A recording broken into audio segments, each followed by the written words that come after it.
Hello, everyone. Welcome to this week's episode of Catholic ReCon, testimonies from reverts and converts. I'm your host, Eddie Trask.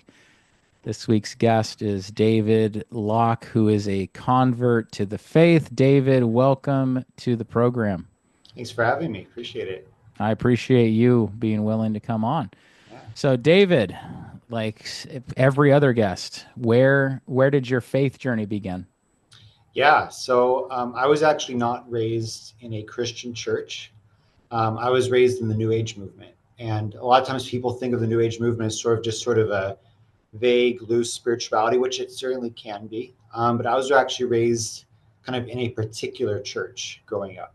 We didn't have a physical church we attended because there wasn't a local one. But I was part of one called Church Universal and Triumphant. So I'll maybe back up a little bit for those who don't know much about the New Age movement. So broadly speaking, the New Age movement, you could kind of characterize as this idea that we're entering into a new age of spiritual enlightenment. There's this old song from the 70s called The Age of Aquarius. I was gonna guess. Yeah. That's where you were gonna go. Yeah. Go ahead. Yeah. And that song comes from this New Age idea that we were entering this astrological age of Aquarius, where we're entering into a stage of enlightenment to discover our divine selves or something like that. And that's probably the best broad definition of the New Age movement I can think of. But there's a lot of branches and spiritualities within the New Age movement. Some seem a little more Christian, some are more Buddhist, Hindu, pagan, right? I grew up in one that was very syncretistic. So it drew from a lot of different religions throughout the world. It kind of had a strong, more monotheistic overtones, you could say.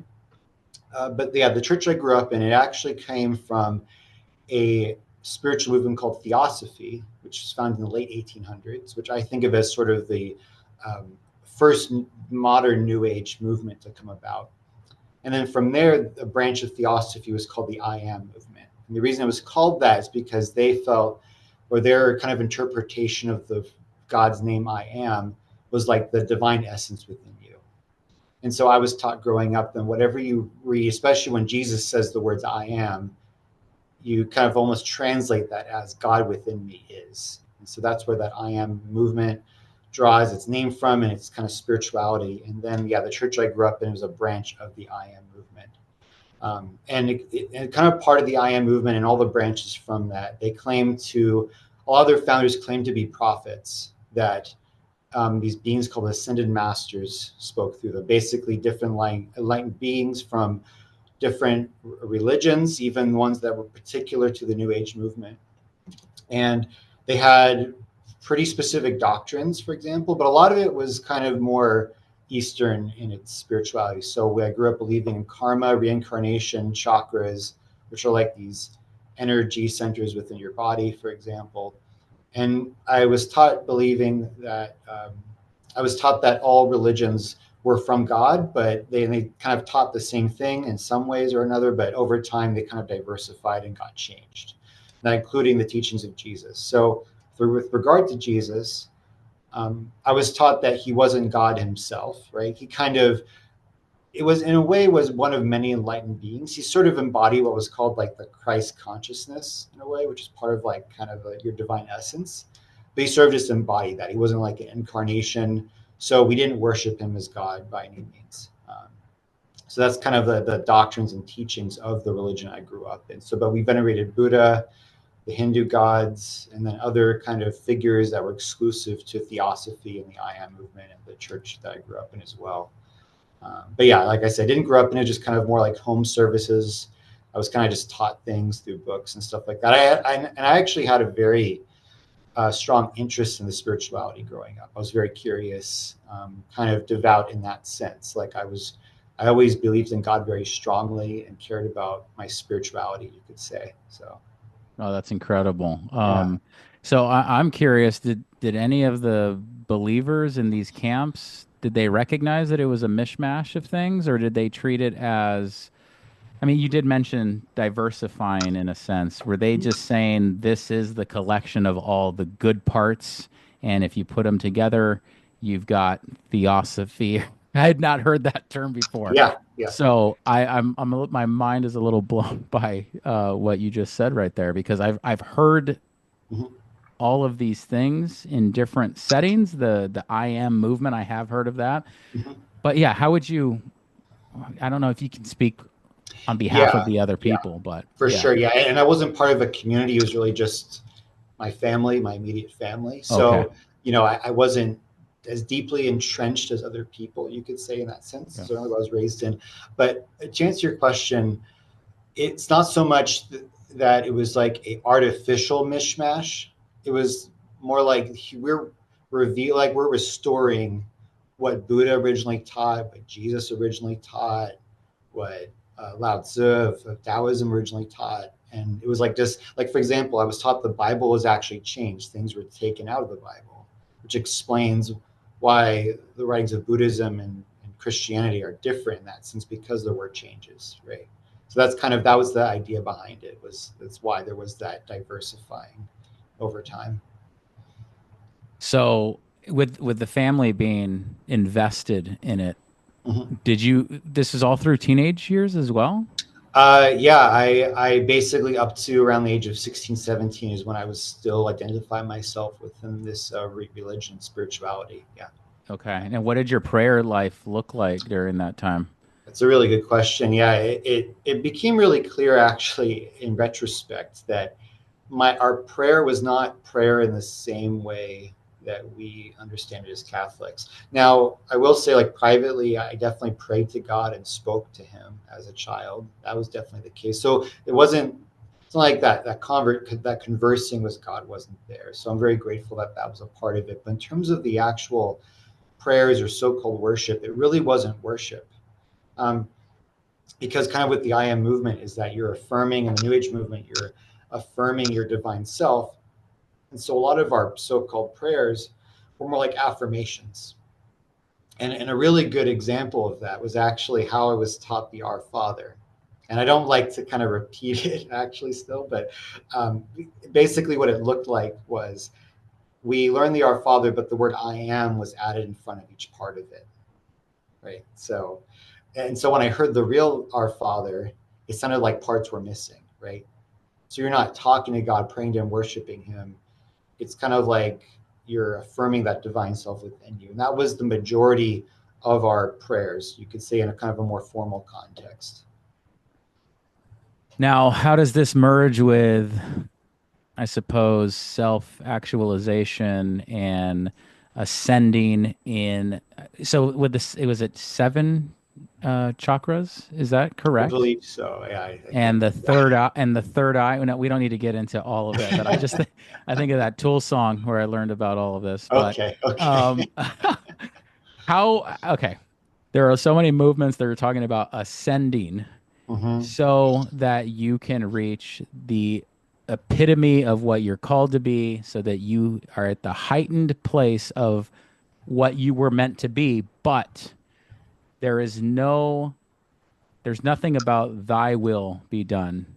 It tends to be, from my experience, it tended to be towards whatever I will be done. So do you know what I'm saying with all I that? do, yeah. And Yeah. I think if you were to ask someone part of Church Universal and Triumphant that question, they would say, "Oh yeah, we're totally like we worship God and everything." And from a sincere standpoint, I wouldn't doubt that, right? But what it practically looked like it is what you're describing, right? Where a lot of there wasn't a lot of worship, there was a lot of affirming yourself. And another good example of that is, we didn't use this term, but the idea of manifesting is very popular right now, right? And that was a big part of the spirituality as well. So like the spiritual culture was, you don't say negative things because you're actually manifesting them in the universe, right? Even joking, right? It's like you're putting that energy out there. And of course, the opposite was true as well, right? If I think about something I can get, I'll manifest it. The book the Secret was really popular like Mm, 20 years ago maybe, yeah. and that kind of zeroes in on that spiritual idea that you can just think of something and manifest it, right? And it does become. I realized later too that it was very much a spirituality of control, right? Which I think is kind of from a spiritual standpoint, kind of with the whole contrast with "Thy will be done," right? It's like I can. I can desire things and kind of manifest them. Even the idea of karma, right? It's this idea that it's up to me to balance my karma, right? Kind of achieve this enlightened state. And again, Church Universal and Triumphant that I grew up in, it incorporates some like Christian language. So they might affirm grace, but I just found, just to jump ahead a little bit, right? I found the Christian spirituality to be so much more freeing, where it's not about achieving this sort of perfected mental state or something like that, or being able to control everything in your life. It's about surrender, but most importantly, it's about a relationship with a loving God, which I just find, I think that speaks more authentically to the human heart of what we really want, right? And how I feel like a spiritual out of control is so enslaving in a way, right? It's all up to me, and I gotta like, just kind of this, yeah. It's just so much more freeing, and I think it speaks to our heart in a more authentic way. What Christ offers. So. Yeah, I think of Augustine with our hearts being restless. So anyone that's in any of these movements, I would believe, and I would, I've seen it personally, that all of our hearts are restless until they're resting in God, not resting in one's self. That's what I was saying about the self-actualization. You hit this very real boundary that, yeah, I'll just put it that way, very real boundary. And then you're asking yourself, where do I go from here? What is the higher power? And so I remembered being surrounded with people that continued to say that they were spiritual and not religious. Mm-hmm. Did you, for people that you knew of that were in these movements, did you feel that type of sentiment, or were people claiming, I guess, devotion to a religion? How would you explain that? Yeah, and that changed over time. I would say the church I grew up in, it was a religion.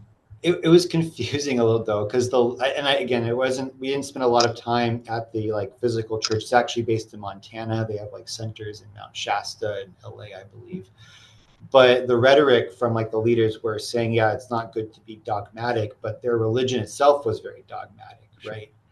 Which, dogma is not a bad thing, right? But I grew up a particularly dogmatic religion with like specific teachings, and there's a whole cosmology and even like history of the earth. Like Atlantis was a part of our, I guess, history of the world that we were taught.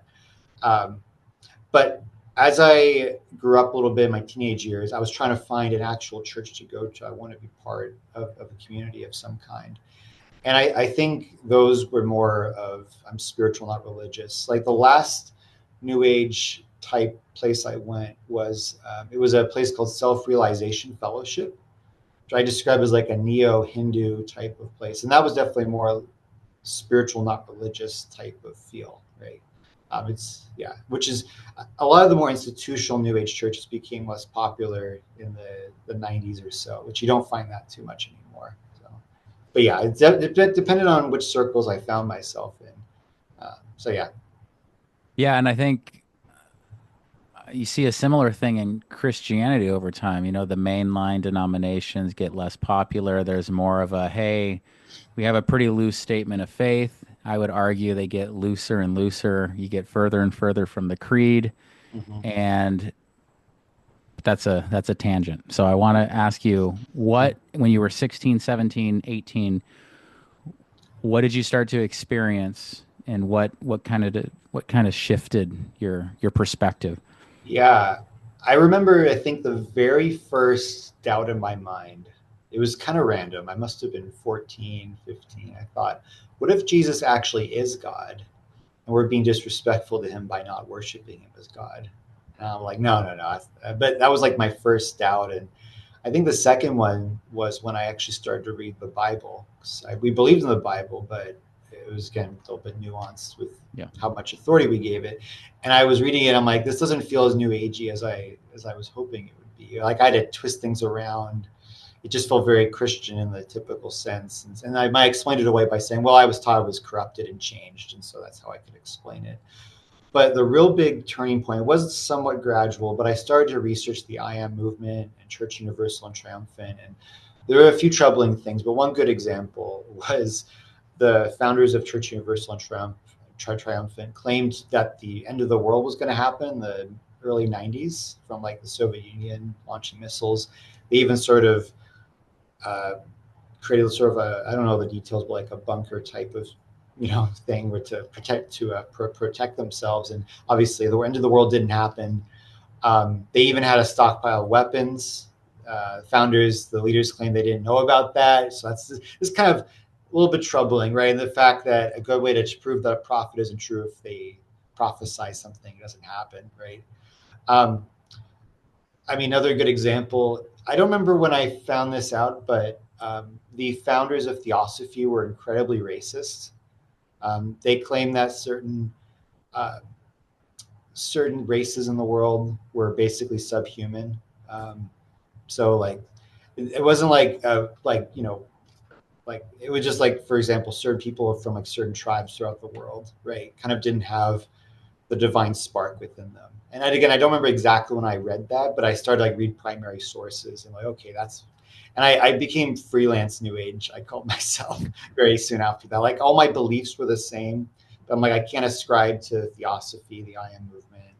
So that was kind of, but then very soon after that, I thought, well, I believe God exists. And if he exists, he must have revealed himself somehow. It didn't make sense he would create us and be like, okay, good luck, find out what the truth is. Because I believed in truth, I believed in good and evil. I believe there was such thing as spiritual danger. So it doesn't make sense that we could just wander aimlessly, because there's danger in that, right? And so I was, okay, I want to find which religion is true. I don't know. I was like on a quest to find that, essentially. And I went to actually like, I grew up in Corvallis, Oregon at that time. It's my hometown. And I went to every religious center in Corvallis. I went to the Zen Buddhist place. I went to the mosque. I went to the Quaker service just to see what they were doing and learning as much as I could. And I also started to research the religions of the world and I don't remember exactly when I started, but the motivation initially was I believed, well, these are all from God. So it's like me researching my upbringing or my heritage, I guess you could say. And I realized that they don't teach the same thing if you actually read the primary sources and are honest about it. And Buddhism was the most stark one, because I think Buddha was the figure I revered the most, you could say.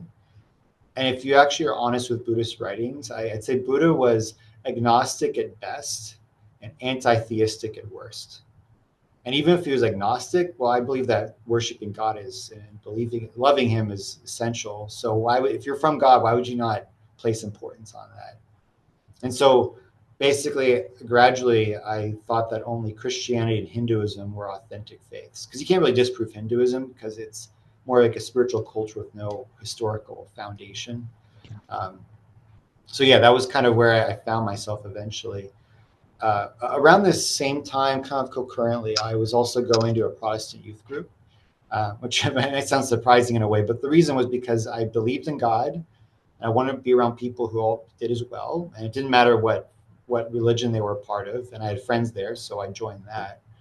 And that was a turning point as well, because it was more like kind of on a heart level first, where I found that the figure of Jesus, in my kind of how I pictured him, started to play like a particularly prominent role in my mind, if that makes sense. And this is still the time where I believe in kind of the pantheon of religious figures, right? And I felt they were all equally important in a way. And Jesus just stood out in a sense in my mind. And I don't know if that makes sense, but it was kind of this peculiar thing in my prayer life that I started to notice. And there was also things that kind of shook my faith a little bit. I started to hear stories about Christian missionaries going to India and kind of confronting different gurus and showing that they were charlatans and kind of offering a more authentic spirituality. And that was troubling for me, because in my mind, Hinduism was a more enlightened religion than Christianity. So I'm like, well, why are these Christian missionaries able to bring more kind of spiritual peace to people when they go there, right? That was kind of another thing that kind of shook my faith a little bit. So there's little things that started to kind of happen here and there that were like, okay, what's going on here? I have to ask, for the first 20 years of your life, how did you view what was your moral compass based on?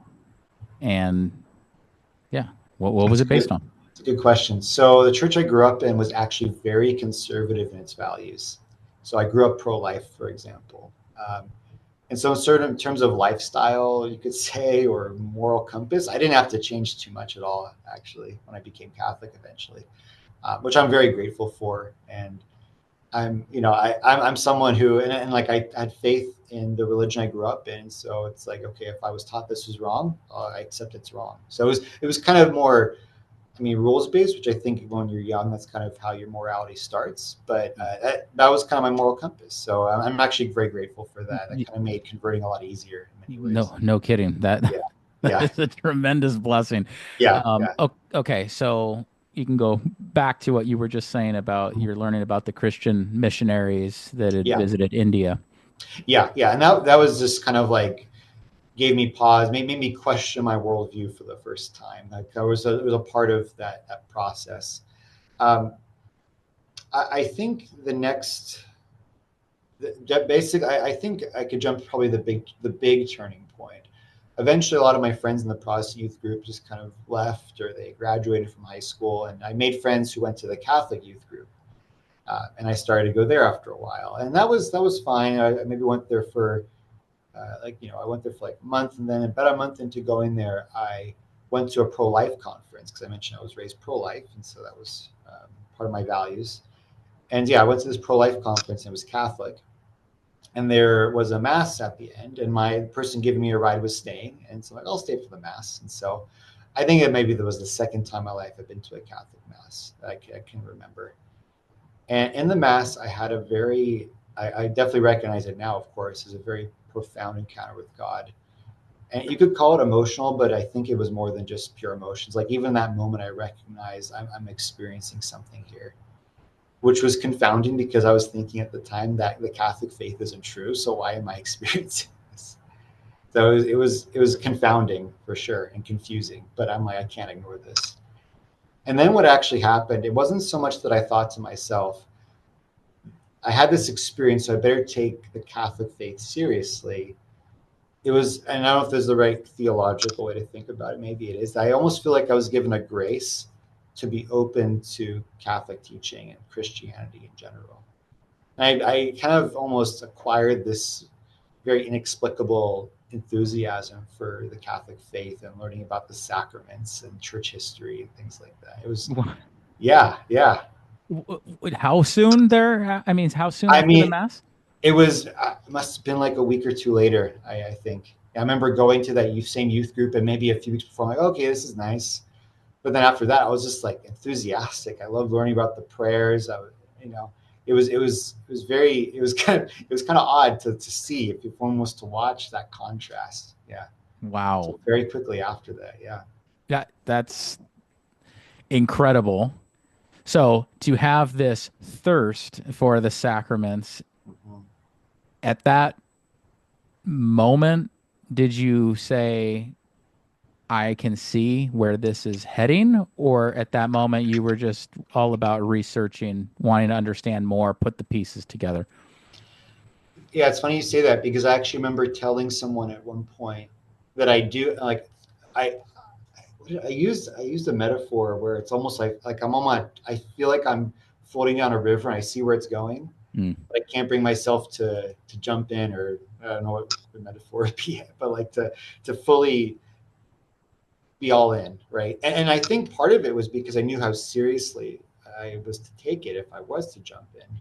I remember I went to like a Catholic high school camp, and one of the leaders was like, "Well, you can always become Catholic and change your mind later." And I thought that's not any way to give yourself to Christ. Like I could just leave when I feel like, which he meant well, like giving Yeah. me kind of an in, but I took it seriously and I knew this is an all or nothing thing. And I wanted to be sure that this was true.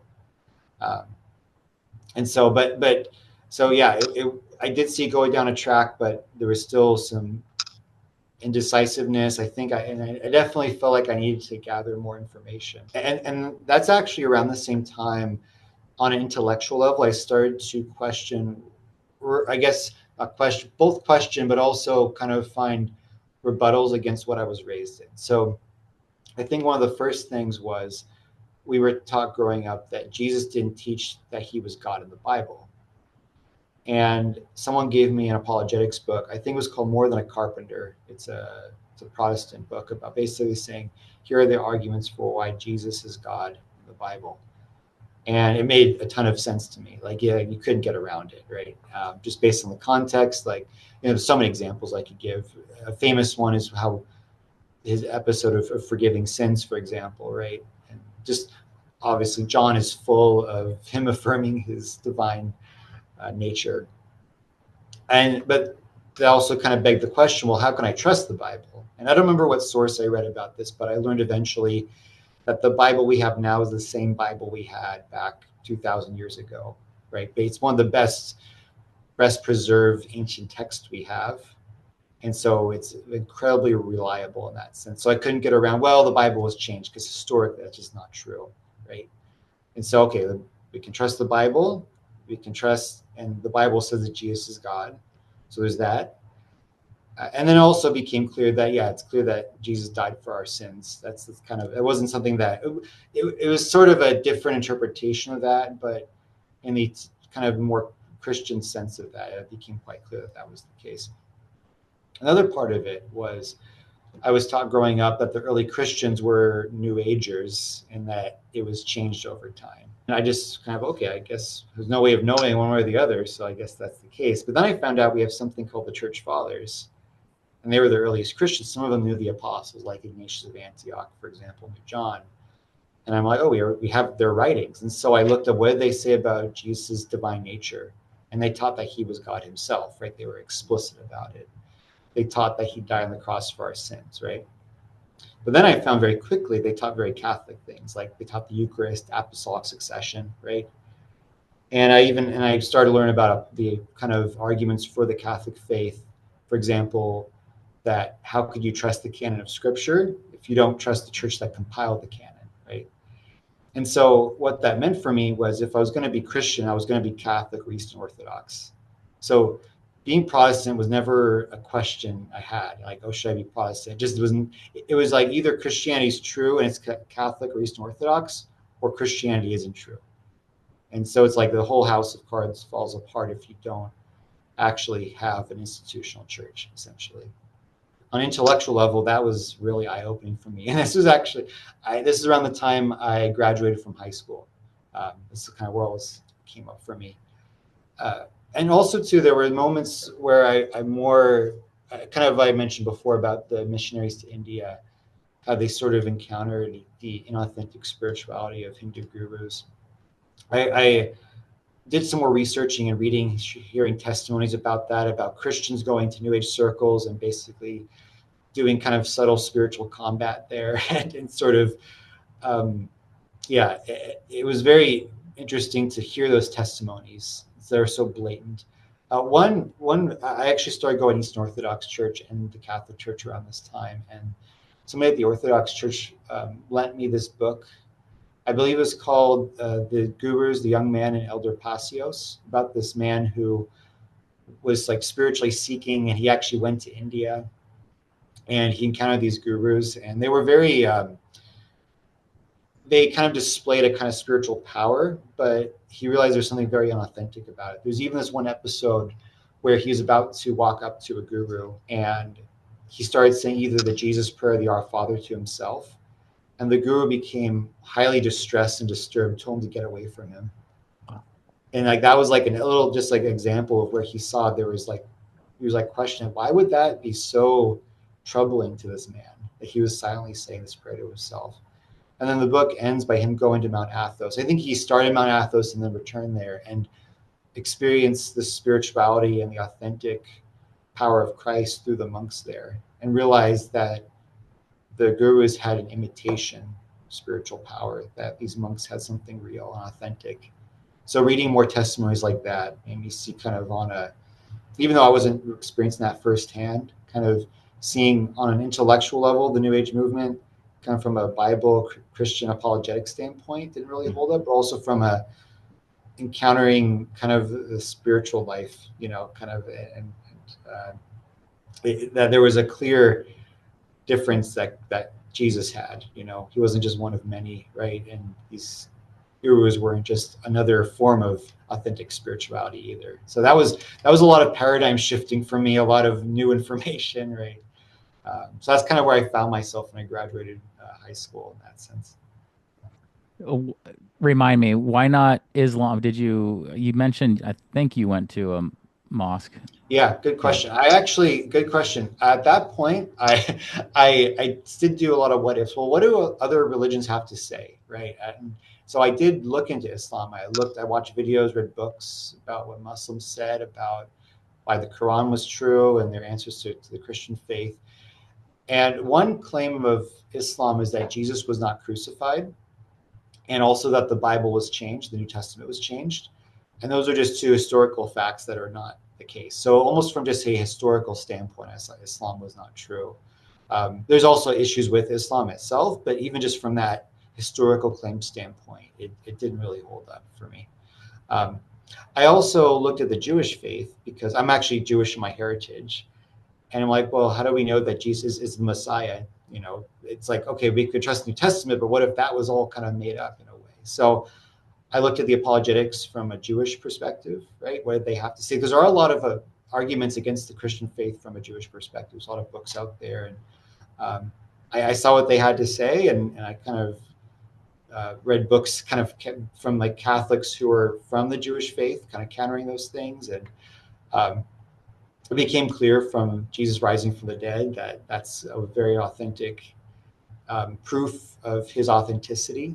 And also there is just really cool things I discovered about prophecies about Jesus coming and who he is. So one of my favorites, there's lots of them, but my favorite one is actually Daniel chapter 9. There's a really cool thing where he lays out the actual years when Jesus will come. But even if you ignore that, in Daniel chapter 9, there's a timeline that's laid out. It says the Messiah will come, the Messiah will die, and the temple will be destroyed. The temple's been destroyed. And so if Jesus wasn't the Messiah, then there will be no Messiah, right? And so that's just another example of kind of why, I can see, okay, Jesus was the Messiah. And so that kind of answered the Jewish faith, I guess you could say. And so, yeah, I did my due diligence for quite a while. So, yeah, a lot of research, lots of going back and forth. One of my tendencies is overthinking things, which it was good. I was very thorough, so it was good. So, Hey, as it relates to salvation, that's a good thing to think about it and yeah. dive deeply. So you're off to college at this point, and where'd you go to college? Yeah, I went to the University of Oregon, and I actually majored in religious studies. So I studied the religions of the world, mostly Buddhism, Christianity, some other classes. And I actually, by this time, I was pretty sure I wanted to be Christian, but I still find religions fascinating from an academic perspective. And so that was one of my motivations. And it was an interesting place because a lot of my Bible classes, they offered the kind of more skeptical view of the scripture. And that was actually a very helpful piece of my conversion because I heard the best arguments against the Christian faith. And then I researched the response to those arguments and found them pretty solid responses. So my thought was, well, if this is the best they got, then Christianity must be true. Like, there's a good chance it's true, at least. So that wasn't a huge part of my conversion, but it was an important piece, I'd say. It exposed me to everything that was out there. And so it was a kind of a neat part of my conversion that kind of helped in that way. Now, was the next step I suppose the full immersion in that river that you were referencing? Yeah, it was still a struggle because I almost felt like there was a block from just jumping in. Like for so long, I had all the information I needed. I remember there was a time where I went months with getting no new information. And like, I just can't bring myself to jump in. I just didn't know what it was. And I think part of it, I don't know if it was spiritual warfare for sure, but there was this sense of, this might sound like two very different things, but felt that as much as I participate in the life of Christ, it was life-giving because I went to the Newman Center at the time, just part of the Catholic culture there. Started praying the rosary. So I felt that was life-giving. But when I tried to kind of jump in more, I felt like there was some like pushback or something that was like discomforting in some way. I think part of it too is growing up in the New Age movement. I saw kind of like the universe in a very kind of a very unique way, you could say. Like it's almost like I had to change how I saw how the spiritual life, how the spiritual world worked. If that makes sense. So it was like hard to kind of make that like mentality shift, I guess you could say. I can't think of a good way to describe it, I suppose, but just kind of this mental block, you could call it, but also this sense of like struggling spiritually with it as well. And I found when I would sort of get sort of that pushback, I would like retreat and question and not persevere as much. I remember there was, Question. yeah, Sorry. yeah, please. Yeah. Question related to, is God real? Or question like, is the Catholic faith a little bit off and I need to reconsider Eastern Orthodoxy? Yeah. It was, yeah, never questioned God's existence. It was more, is Catholicism true? It wasn't, it was, is Christianity true? It was, and I didn't really know what the alternative was Yeah. per se, but it was just a general struggle. Like I just can't bring myself to jump in a way. Um, there was a moment in, I think it was it was my sophomore year of college where I kind of felt that kind of resistance. And I thought to myself, I'm just going to try persevering, just still keep living the Christian life and trying to embrace Christ, even though I couldn't like affirm him as my savior yet, like still embrace that.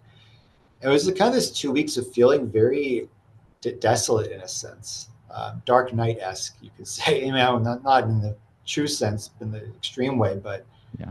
yeah, it was a time. Okay, I'm just going to try persevering and see what happens. And I kind of got through it, and after I kind of persevered, and that kind of cloud lifted after those 2 weeks.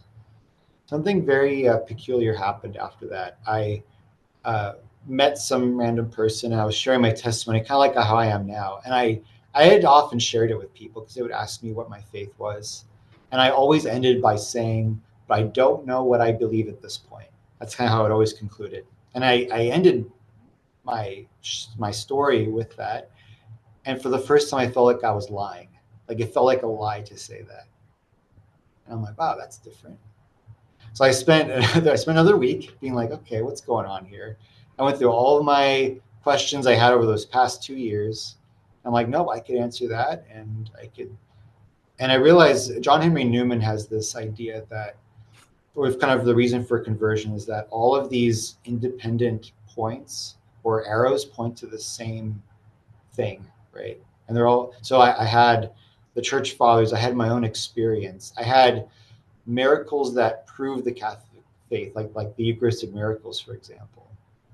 I have just the fact that the spirituality is just the most fulfilling spirituality I could find, right? There's all these things that pointed towards one conclusion. And I realized it just makes sense to call myself a Christian at that point. And now I was leaning towards being Catholic, but Eastern Orthodoxy was still a question. So this was the summer between my sophomore and junior year. And so I spent that summer doing a ton of research on Eastern Orthodoxy. I even got into a debate over email with a Eastern Orthodox priest I got in contact with, and went through the church fathers. And I realized by that fall that if you read the church fathers, honestly, it's clear that Jesus established the Catholic Church with the Pope being the necessary head of the church, not just a figurehead or the first among equals, as Eastern Orthodox Christians would say. But also, I realized too that from a kind of a logical perspective, Eastern Orthodoxy is kind of like ecclesial Protestantism in a sense, where each national church could independently decide that they're just the true church of the right interpretation. Now, they're not as big, but there actually are schisms within the Eastern Orthodox Church that have split off saying, no, we're the true Orthodox Church, right? And who's to say, they have bishops, who's to say that they're wrong, per se, right? And you also have the Coptic Church, the Syrian Church of the East, right? Again, who's to say they're wrong, right? They have apostolic succession. They could point to church fathers that kind of, they can make a case for their doctrine, stuff like that. So I realize even from a logical perspective, kind of going back to this idea that God must have revealed himself, right? If he exists. And if he revealed himself, he must have given us some foundation to preserve his truth, right? And so the Catholic faith just makes really the most sense within that logic, you could say. So that was like November of my junior year. I was like 2021 at the time. Decided I was already in RCIA, but I decided to become Catholic. Like, I'm all right, I'm doing it. So Oh my goodness. And you, let me guess, you wouldn't even consider yourself an apologist, would you? It's just a guess. I like here and there. I like it's yeah. No, that was fantastic. Yeah, Well said. yeah. Absolutely. Okay, so you entered the church. What was the sacrament of reconciliation like? What was the Holy Eucharist for the first time? What Mm, were the sacraments like for you? yeah, beautiful experiences.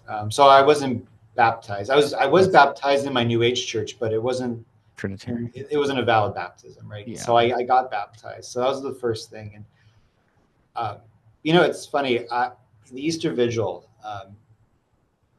I remember sitting there.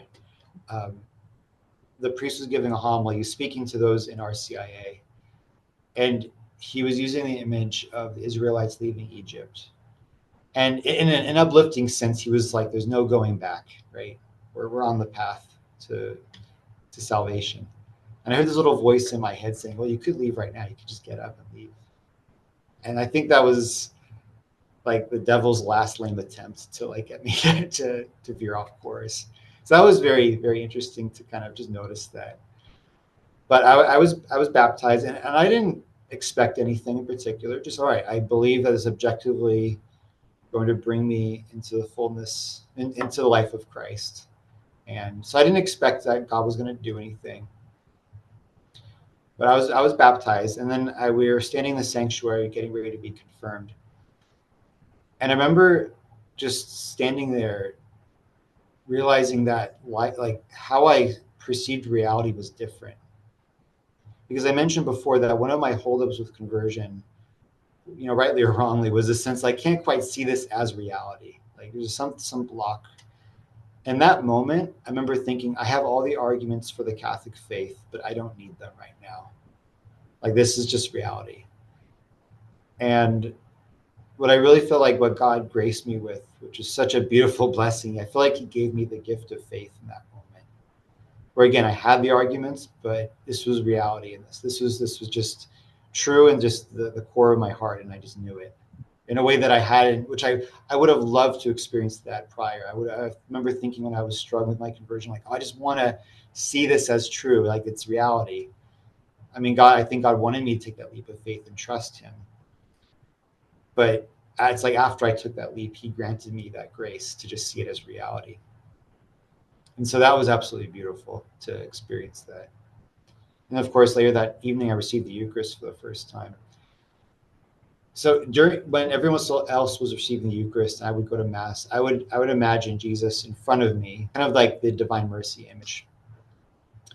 And when I received the Eucharist, I did the same thing because that's what I was used to. And I'm kind of a very visual person in how I imagine things. And so I imagined Jesus in front of me, and spontaneously, without my kind of imagination prompting it, I sort of saw him in my mind's eye coming close to me. And it was no longer in front of me, he was with me. And I would actually meditate. I don't remember the words I would meditate on. I think it was basically Jesus saying, "I love you," would be the words.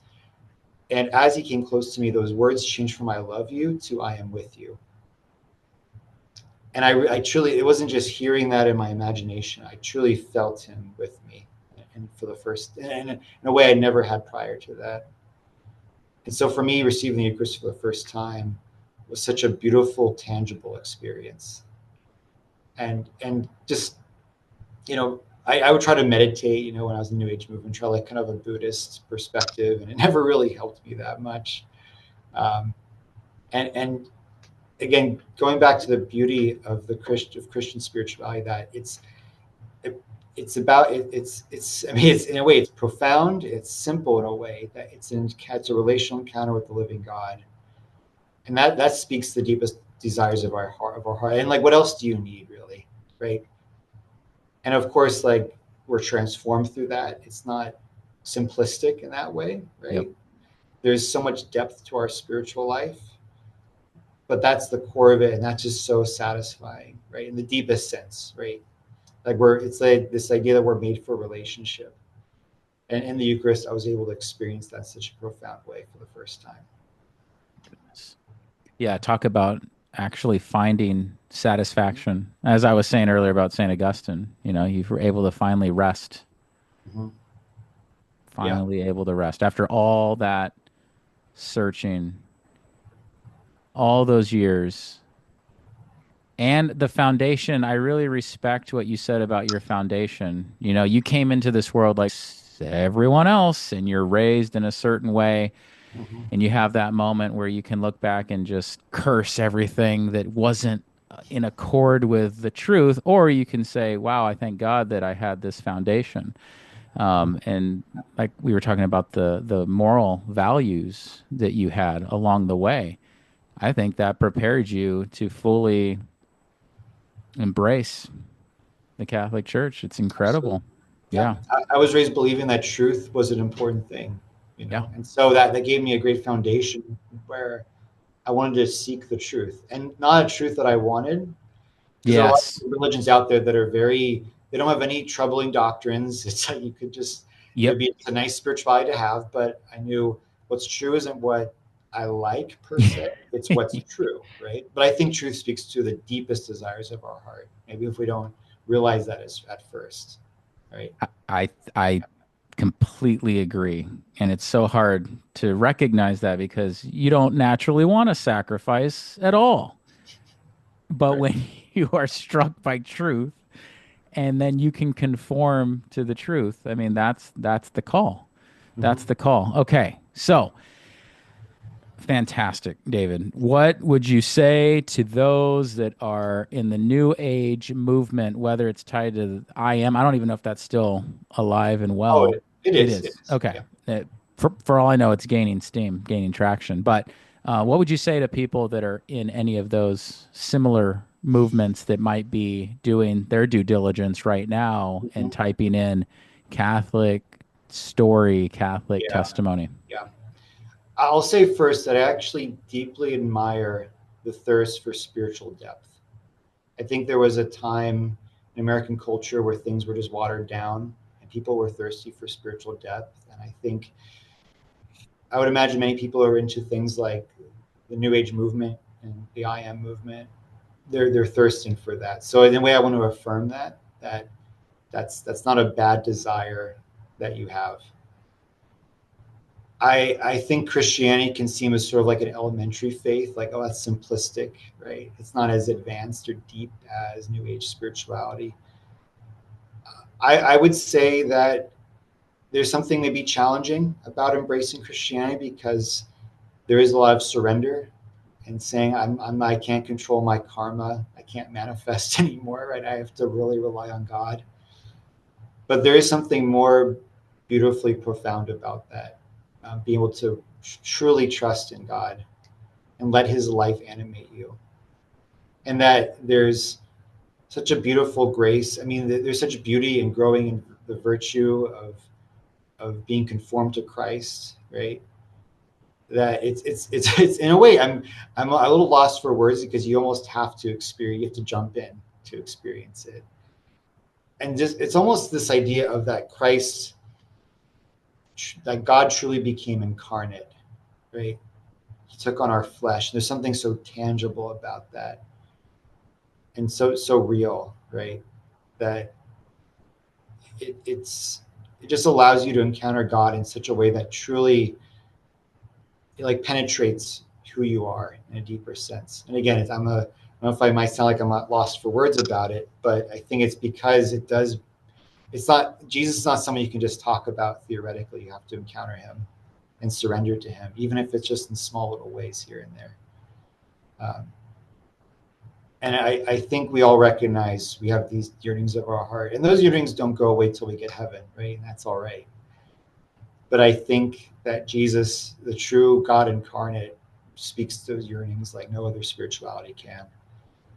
And something you just have to start to experience and start to surrender here little by little. And you'll start to experience the beauty of it and the true satisfaction, fulfillment that comes from it. And there have been a lot of people that have said that they hit a moment where they said, something is clearly missing. I'm going down this spiritual track. Hmm. And I'm specifically thinking of people I've spoken to about New Age. Hmm. And that's a sign. Something is missing. If Hmm. that, I would say this to anyone listening.